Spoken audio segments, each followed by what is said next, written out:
Hello बच्चों, स्वागत है आपका डीजीएस क्लासेस में। आज का टॉपिक स्ट्रक्चर ऑफ एटम। थोड़ा कैमरे की प्रॉब्लम की वजह से लेट हुआ, बट इट्स ओके क्योंकि अभी बिना कैमरे के ही आपको मैं ये लेक्चर लेके आ रहा हूँ। आई होप आपको ये अच्छा लगेगा।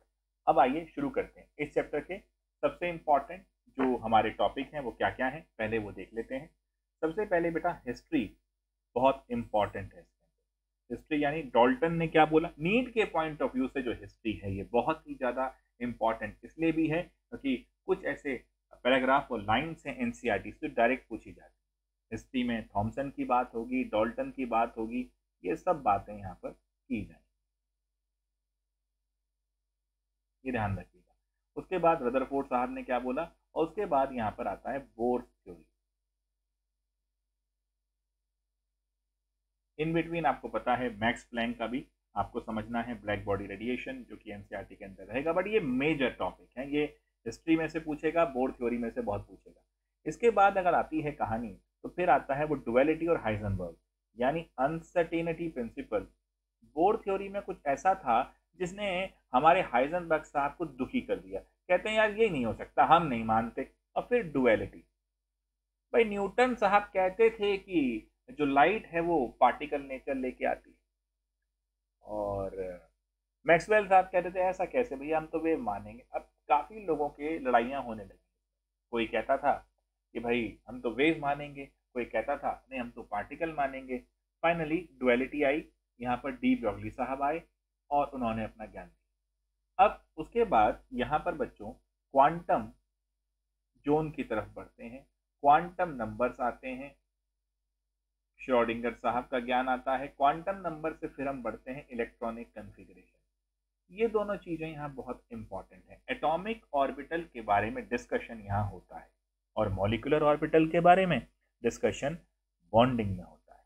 मैंने आपसे पहले ही कहा ये सारे ही चैप्टर, स्टोइशियोमेट्री हो, एटॉमिक स्ट्रक्चर हो, आपका पीरियोडिक क्लासिफिकेशन हो या बॉन्डिंग हो, ये सारे के सारे चैप्टर फाउंडेशन चैप्टर हैं जो कि जरूरी हैं हमारे को समझने के लिए पूरी केमिस्ट्री को। तो आइए अब शुरू करते हैं। सबसे पहले बहुत जरूरी जरूरी चीजें एनसीईआरटी से एक बार गो थ्रू करते हैं। Law of multiple proportion, Dalton atomic theory, ये बहुत जरूरी है। डॉल्टन साहब ने ज्ञान दिया कि atom is the smallest particle which takes part in chemical reaction. तो यहाँ से कहानी ट्विस्ट होती है, शुरू होती है। जरा देखिए, जो डॉल्टन साहब का ज्ञान था उसके हिसाब से था atom is the smallest particle which takes part in chemical reaction। अभी मैंने आपको लास्ट चैप्टर के अंदर भी इसको बड़ी डिटेल में समझाया और लॉ ऑफ केमिकल कॉम्बिनेशन में भी मैंने आपको इसके बारे में जिक्र किया। याद है डॉल्टन साहब का लॉ था law of multiple proportion which takes part in chemical reaction. अब देखो बच्चों, यहाँ पर एक ऐसा जरिया शुरू हो गया, डॉल्टन साहब ने एक बात छेड़ दी और काफी साल तक लोग इस पे सोचते रहे। फिर एक साहब आए मिस्टर फेराडे, इनके बारे में हम जानते हैं, फेराडे लॉज ऑफ इलेक्ट्रोलिसिस। अब आइए, एनसीईआरटी भी इनके कंट्रीब्यूशन को बहुत बढ़िया से समझता है और यहाँ पर बताया जाता है कि फेराडे साहब ने इलेक्ट्रिसिटी पास करी एक सॉल्यूशन से और केमिकल रिएक्शन इलेक्ट्रोड से हुआ। अब बच्चों ये हमने इलेक्ट्रोकेमिस्ट्री में पढ़ा है ध्यान से, और फेराडे ने स्टडी करना शुरू करा इलेक्ट्रिक डिस्चार्ज को इन पार्शियली इवैक्यूएटेड ट्यूब। जरा एक चीज कॉन्सेप्ट को समझने की कोशिश करना।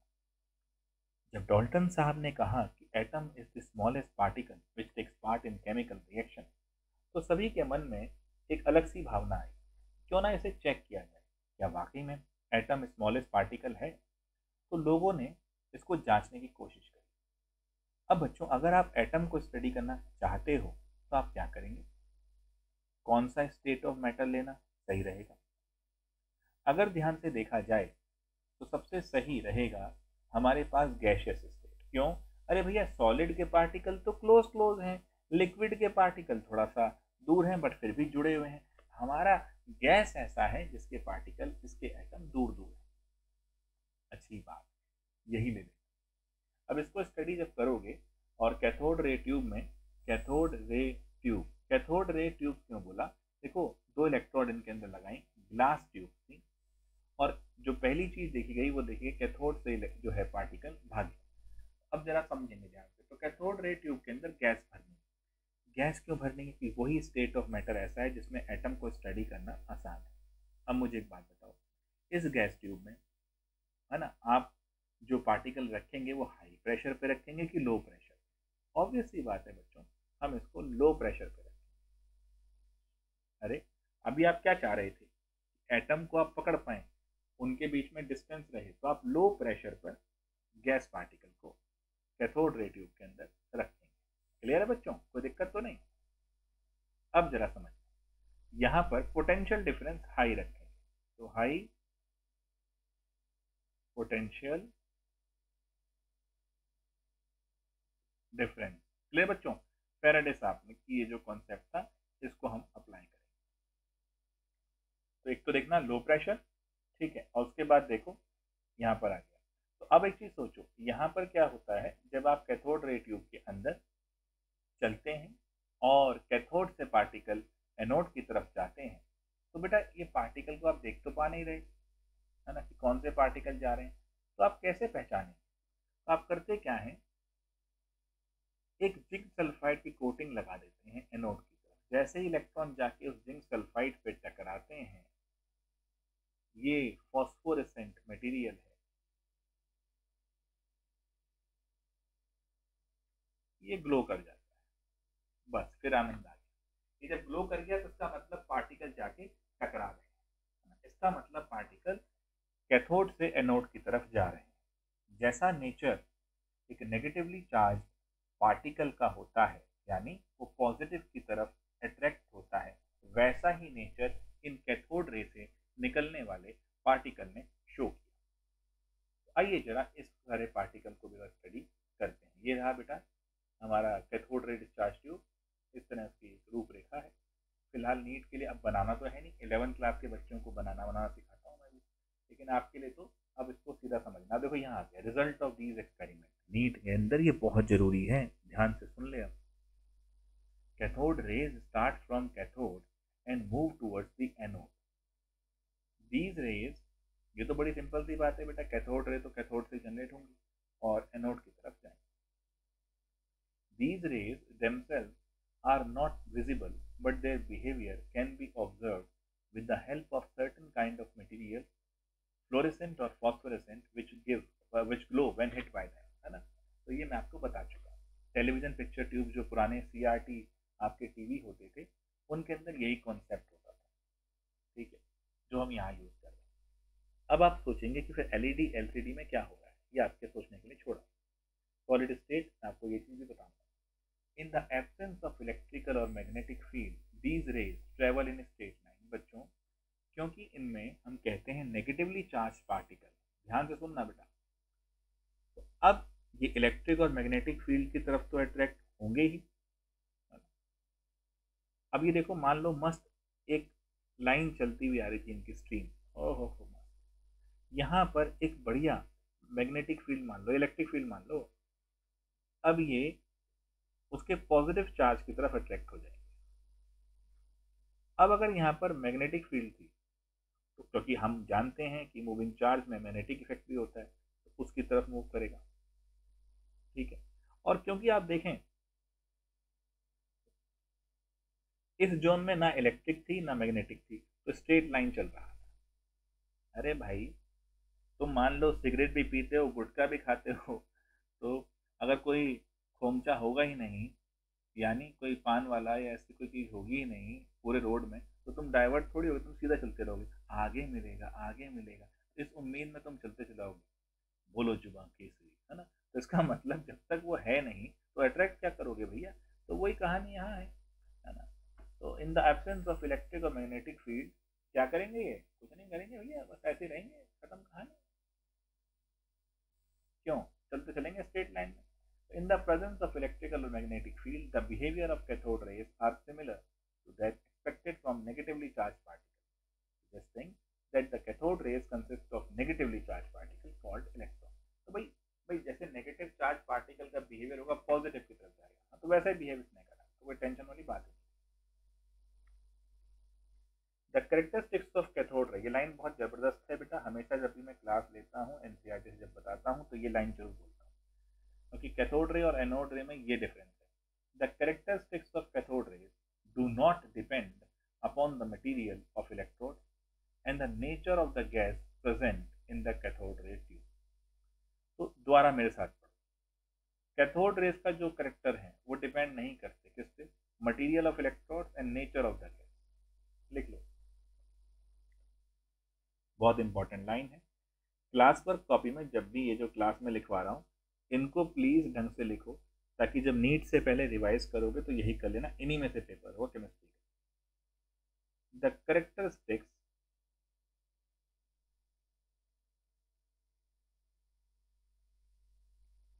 Of cathode rays does not depend upon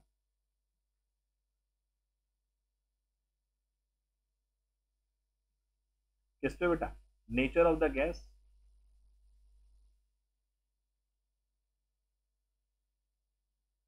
और electrode, material of the electrode ना, इस पे डिपेंड करना है। तो देखो साफ लिखा है एनसीईआरटी ने, तो ध्यान रखना जब ऑप्शन में क्वेश्चन देगा तो मतलब ध्यान रखना, मतलब क्वेश्चन में ऑप्शन देगा तो ध्यान रखना।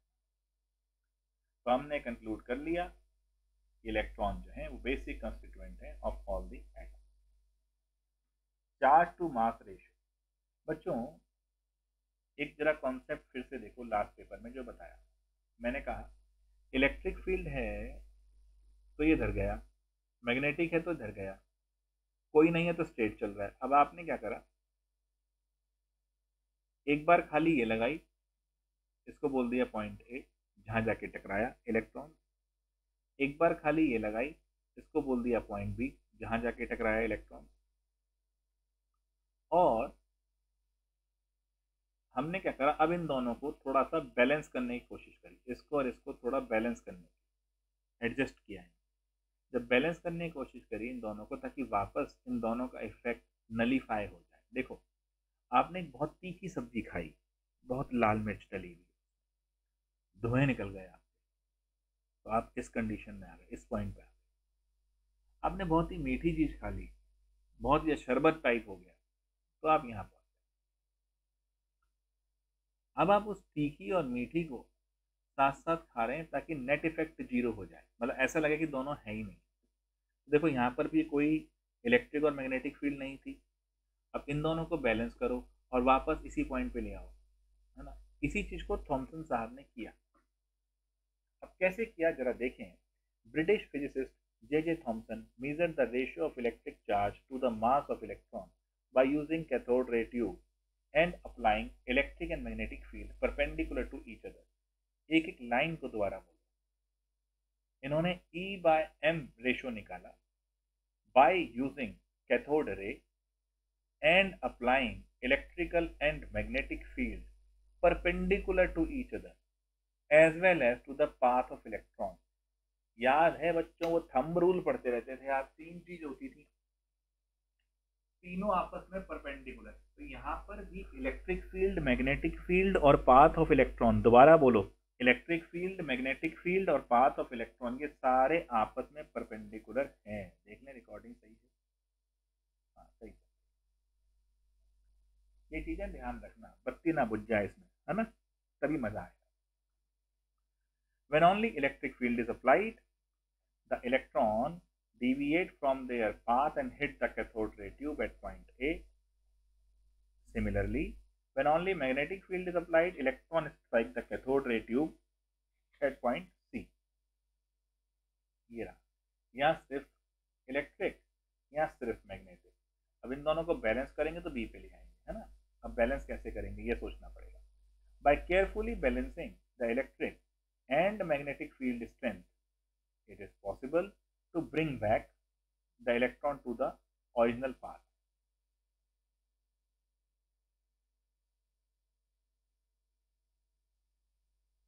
ठीक है।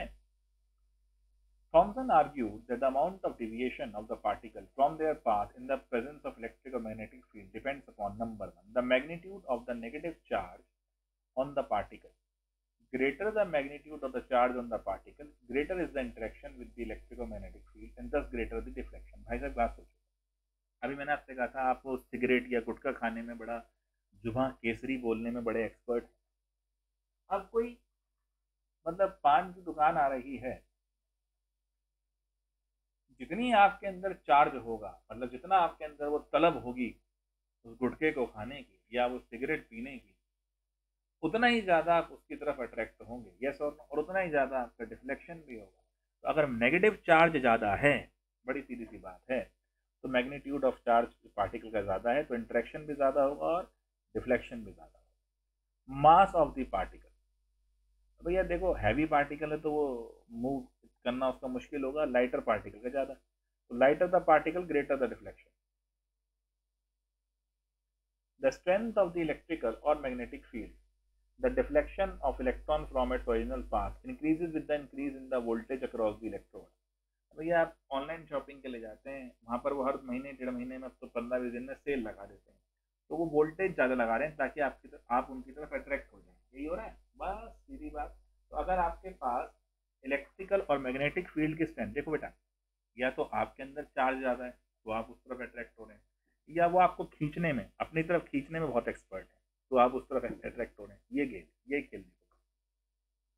अब करा क्या उन्होंने, ये जो दोनों चीज़ों को अरेंज करते करते, क्योंकि देखो इलेक्ट्रिक फील्ड ज़्यादा करोगे तो इसकी तरफ जाएगा, मैग्नेटिक ज़्यादा करोगे इसकी तरफ जाएगा, ये थोड़ा सा कम करा, ये थोड़ा ज़्यादा करा, ये कम किया, ज़्यादा किया, तो ऐसे इसे बैलेंस करते गए ताकि नेट इफेक्ट जो है वो जीरो हो जाए।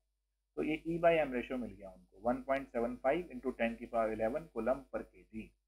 कूलम इलेक्ट्रॉन के चार्ज का हो गया, मास का kg हो गया, ठीक है।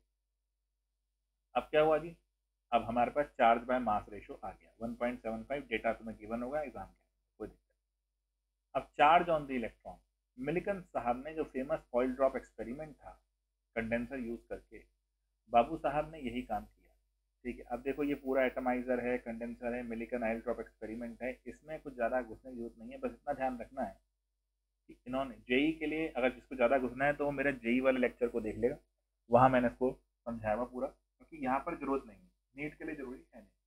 मिलिकन साहब का लेकिन ये ध्यान रखना, ऑयल ड्रॉपलेट यूज करी थी और इन्होंने चार्ज निकाल लिया था। अरे भाई सीधी सी बात है, इलेक्ट्रॉन गिर रहे थे, उनको रोकने के लिए नीचे से चार्ज लगाया, जितने मोल ऊपर थे वो देखा, वो नंबर ऑफ इलेक्ट्रॉन मिल गए, नीचे से टोटल चार्ज, जितना चार्ज इन इलेक्ट्रॉन्स को रोकने के लिए लग गया तो टोटल चार्ज मिल गया और टोटल नंबर ऑफ इलेक्ट्रॉन मिल गए तो एक इलेक्ट्रॉन का चार्ज मिल गया, और जब इलेक्ट्रॉन का चार्ज मिल गया तो बेटा E/m रेशियो आपके पास था तो मास मिल जाएगा, खत्म। क्लियर है, ये चीज इस तरह निकला था। अब discovery of proton and neutron, अब electric discharge carried out in the modified cathode ray tube led to the discovery of canal rays, यानी एनोड रेज, ठीक है, ये ध्यान रखना। एनोड रेज पे हमारे को ये चीज देखनी पड़ी। तो बच्चों ये एक लाइन एक बहुत अपने आप में important, electrical discharge carried out in the modified, ये तो अपने पढ़ लिया, इसको चीज देखना। Unlike cathode rays, mass of positively charge particle depends upon the nature of the gas, nature of the gas present in the cathode ray tube. अरे भाई अभी हमने ऊपर पढ़ा था कि जो कैथोड रे वाला है वो डिपेंड नहीं करता, यहाँ पढ़ा था आपने, और एनोड रे वाला करता है। इसको 2 बार बोलो मन में, क्योंकि नीट के एग्जाम में आ जाएगा फिर भूल जाओगे। एक्चुअली क्या है ना, देखो ये प्रोटॉन्स हैं, प्रोटॉन्स रहते हैं न्यूक्लियस के अंदर, तो न्यूक्लियस के अंदर रहेंगे तो जो गैस का मास है उस पर डिपेंड भी करेंगे, तो इसका मतलब नेचर ऑफ गैस पे प्रेजेंट करते हैं, है ना, ये डिपेंड करेंगे। The charge to mass ratio of particle depends on the gas from which these originate, वो रहना ही है क्योंकि यहाँ पर एक्चुअली में पॉजिटिवली चार्ज आयंस की बात हो रही है जो कि proton. Some of the positively charged particle carry a multiple of the fundamental unit of electric charge। अरे भाई नंबर ऑफ प्रोटॉन तो न्यूक्लियस में बार बार कह रहा हूं, तो नंबर ज्यादा होगा तो वो उतना फंडामेंटल यूनिट को मल्टीप्लाई करना पड़ेगा, और कैथोड रे से अपोजिट होंगे, बस खत्म कहानी। न्यूट्रॉन सबसे लेट ढूंढे गए। अच्छा, the smallest and lightest positive ion was obtained from hydrogen and was called proton।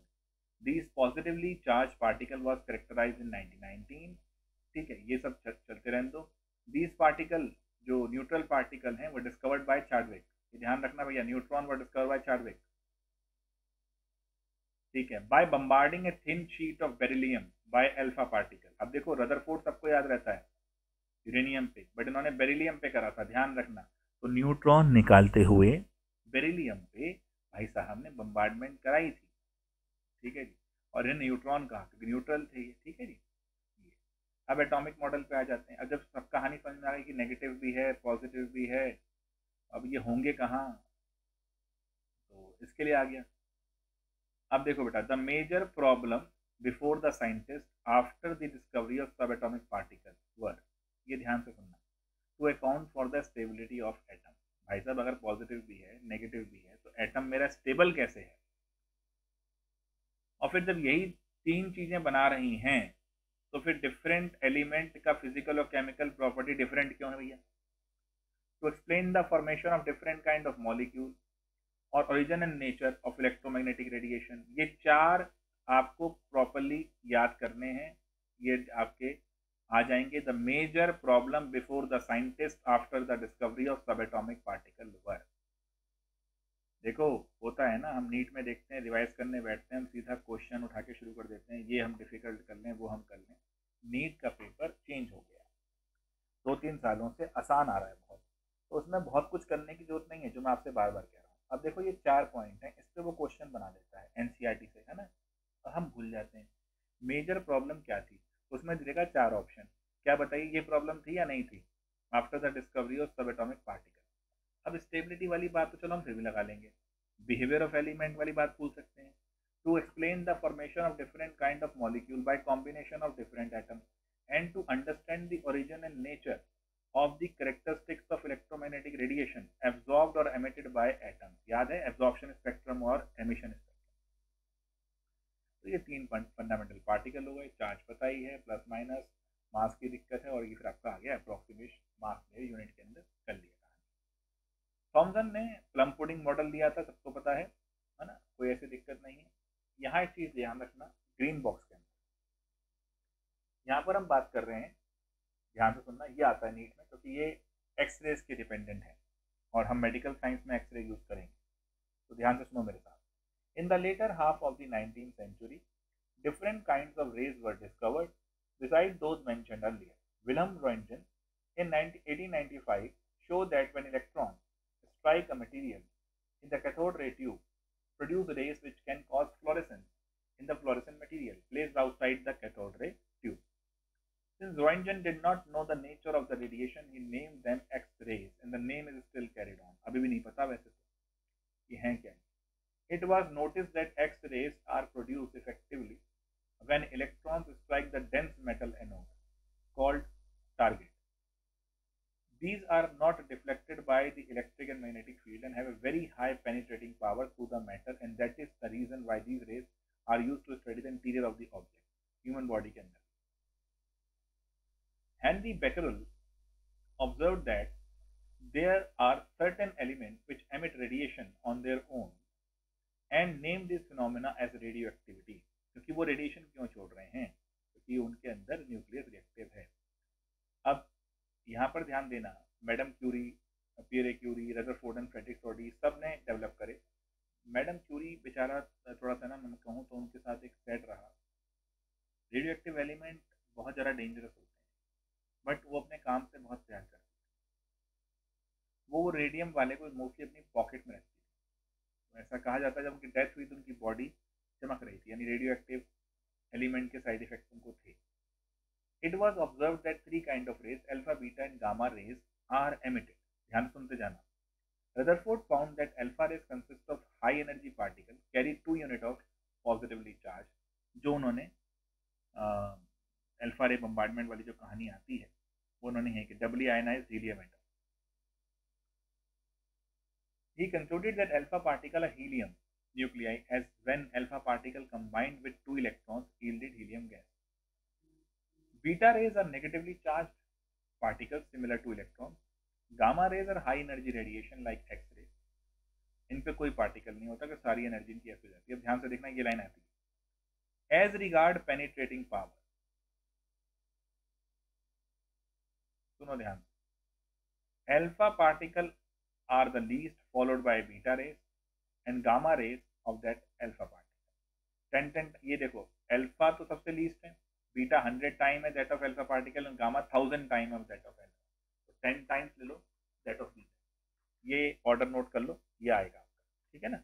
ये पेनिट्रेटिंग पावर है।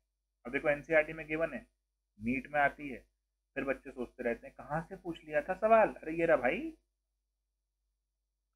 अब देखो बेटा, Rutherford and his student Hans Geiger and Ernest Marsden, इनके नाम पूछ सकता है वो नीट में, बता रहा हूँ मैं।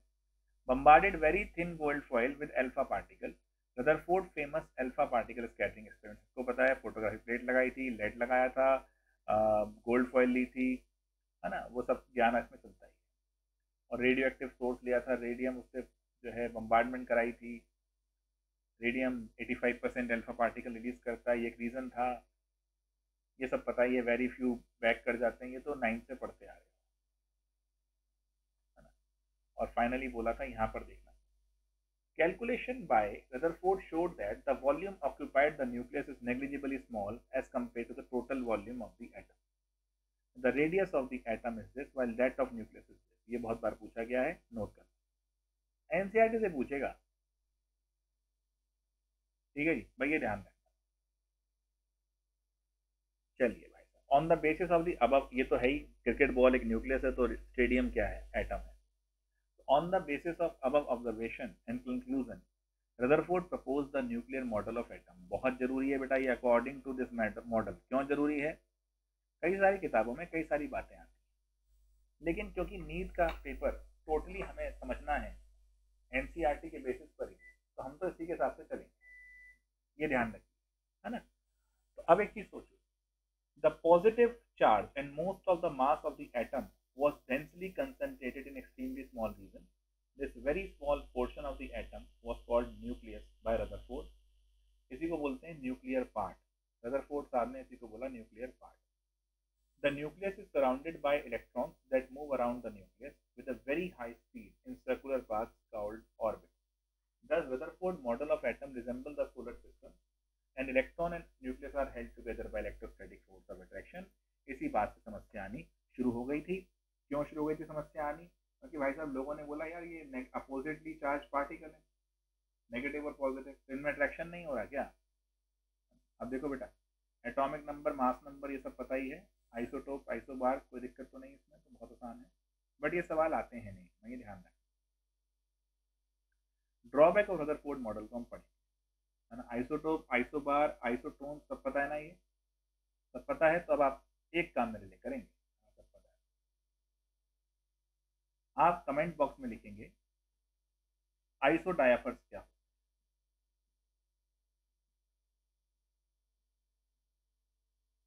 विद एग्जाम्पल, ठीक है। देखें आप सीरियसली पढ़ भी रहे हैं या नहीं, क्योंकि इफेक्टिवली देखो, शोर वोर तो कुछ नहीं, मजे से पढ़ाई करा रहा हूँ पूरी पूरी, और जल्दी भी हो जाएगा इससे, और यही चीज़ ऑथेंटिक है। अब मैं आपसे कहूँ जी, वन शॉट वीडियो लेके मैं आ रहा हूँ एटॉमिक स्ट्रक्चर का, और ये मैंने अपने नोट्स बनाए। अरे भाई, कोई भी टीचर कोई भी अपने नोट्स बनाएगा, ठीक है, बुरी बात नहीं, लेकिन एनसीईआरटी से तो सबसे इंपॉर्टेंट है ना करना, क्योंकि उसी से आ रहा है पेपर पूरा, और ये भी हमें पता है कि नीट वाले तो भैया उसी को यूज़ करेंगे, तो टेंशन लेनी नहीं, उसी को लेके चलो, ठीक। चलिए अब अगर रदरफोर्ड के ड्रॉबैक को ध्यान से पढ़ते हैं, जरूरी है, क्योंकि इन्हीं में से वो कोई ना क्वेश्चन और बनाएगा। Rutherford nuclear model of an atom is like a small scale solar system, and यहाँ पर वही चीज आ रही है, क्लासिकल मैकेनिक्स को जब अप्लाई करते हैं न्यूटन साहब की, तो कोई ग्रेविटेशनल फोर्स है, मास पे डिपेंड कर रही है, ऐसे कोलम्बिक लॉ है, उसने यहाँ डिपेंड करा दिया। तो according to the electromagnetic theory of Maxwell, charge particle when accelerated,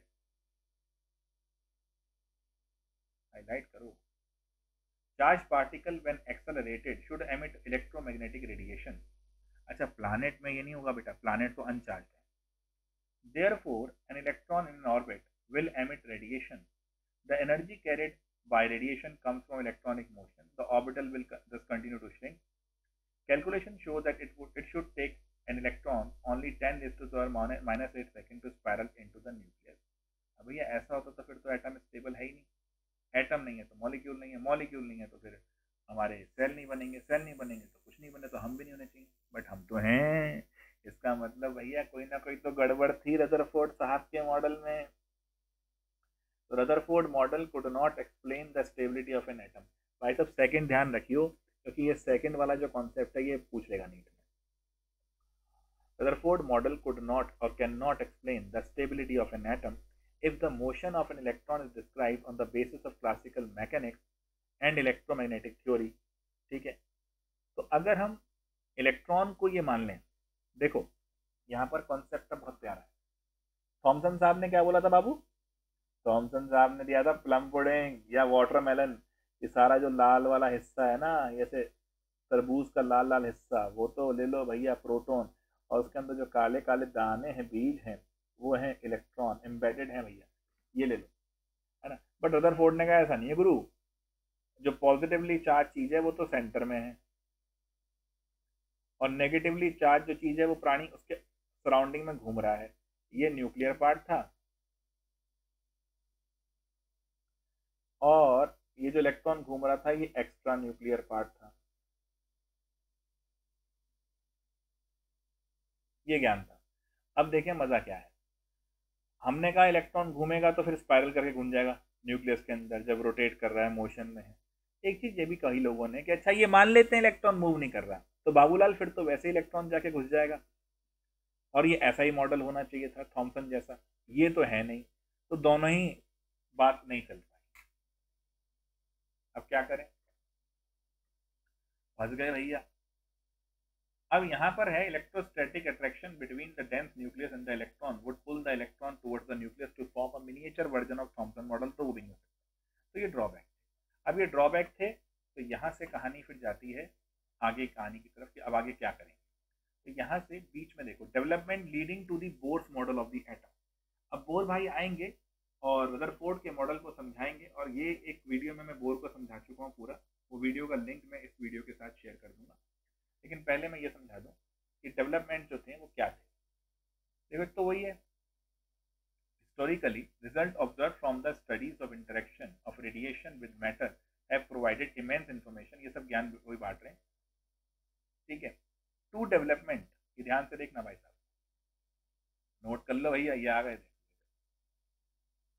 यही चीज आएगी नीट में कि कौन से which of the following is actually the development which led to the Bohr model of the atom. So number one, dual character of the electromagnetic radiation, which means that radiation possesses both wave-like and particle-like properties, or experimental result regarding atomic spectra। दो बार पढ़ लो इसको जरा, है ना। और अब यहाँ से एक बार में जो है ये चीज इलेक्ट्रोमैग्नेटिक स्पेक्ट्रम और ये सारा आपको बताऊंगा, बट सबसे पहले आपको बोर वाला लेक्चर मेरा देखना है, और ये मैं अगले लेक्चर में लूँगा बच्चों, ठीक है। वैसे मैं 2 लेक्चर में खत्म करना चाह रहा था, बट ठीक है, एक लेक्चर और ले लूँगा, क्योंकि एटॉमिक के ऊपर एनसीईआरटी से पढ़ना, जो नीट का मैंने पैटर्न फॉलो देखा है अभी, वो यही कर रहा है, ठीक है। तो चलो मिलते हैं अगले वीडियो में, अगर कैमरा सही हो जाएगा तो उसको ले लेंगे, और नहीं तो ऐसे तो करेंगे, ठीक है। चलो बच्चों, take care, like share subscribe कर दो, ठीक है, मेहनत थोड़ी सफल रहेगी। चलो मिलते हैं।